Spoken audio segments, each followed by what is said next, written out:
ഇപ്പൊ ഇത് നമ്മള് പിന്നെ പാസ്റ്റ് ടെൻസിലാണുള്ള കാര്യങ്ങളാണ് പറഞ്ഞത്. ഇതേപോലെ തന്നെ ഫ്യൂച്ചർ ടെൻസിലുള്ള വേറൊരു പാട്ടുണ്ട്. അതൊരു ഫോക്കാണ്, ഇംഗ്ലീഷിലൊരു ഫോക്കാണ്. She'll be coming round the mountain when she comes. She'll be coming round the mountain when she comes. She'll be coming round the mountain, coming round the mountain, coming round the mountain when she comes. Singing aye aye pee pee aye, singing aye aye pee pee aye, singing aye aye pee, aye aye pee, aye aye pee pee aye.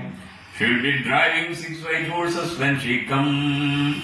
She will be driving 6 white horses when she comes. അത്രയും കാര്യങ്ങൾ നമ്മൾ അതിൽ ഉൾപ്പെടുത്തുന്നുണ്ട്. പക്ഷെ ആ താളത്തിനുള്ളിലേക്ക് അതിനെ ചേർത്ത് വയ്ക്കാം. അവിടെയാണ് ഒരു ഭാഷയുടെ സ്വതന്ത്ര, ആ ഭാഷയുടെ തനതായിട്ടുള്ള റിതം എന്ന് പറയുന്നത്. ഞാൻ പലപ്പോഴും താളത്തിന്റെ ക്ലാസ്സിൽ പറയുന്ന ഒരു കാര്യമാണ്. താളം ആന്തരികമായ താളമുണ്ട്, ബാഹ്യമായ താളമുണ്ട്. ഈ ആന്തരികമായ താളം എന്ന് പറയുന്നത് ഭാഷയുടെ ഉച്ചാരണം തന്നെയാണ്. അത് പഠിക്കാൻ ഏറ്റവും എളുപ്പം എന്താ വെച്ചാൽ ആ ഭാഷയിലുള്ള ഒറിജിനലായിട്ട് പാട്ടുകൾ പഠിക്കാവുന്നതാണ്. She'll be driving 6 white horses when she comes. She'll be driving 6 white horses when she comes. She'll be driving 6 white horses, driving 6 white horses, driving 6 white horses when she comes. Singing aye aye pee pee aye, singing aye aye pee pee aye, singing aye aye pee, aye aye pee, aye aye pee pee aye. She'll be wearing pink pajamas when she comes. She'll be wearing pink pajamas when she comes.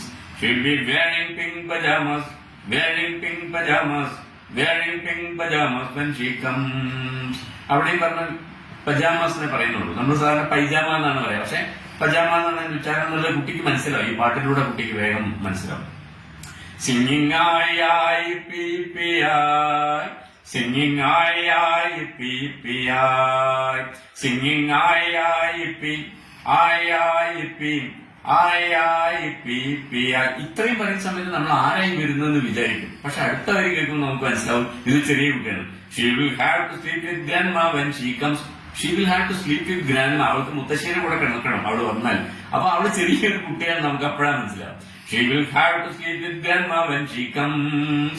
She will have to sleep with grandma when she comes. She will have to sleep with grandma, have to sleep with grandma, have to sleep with grandma when she comes.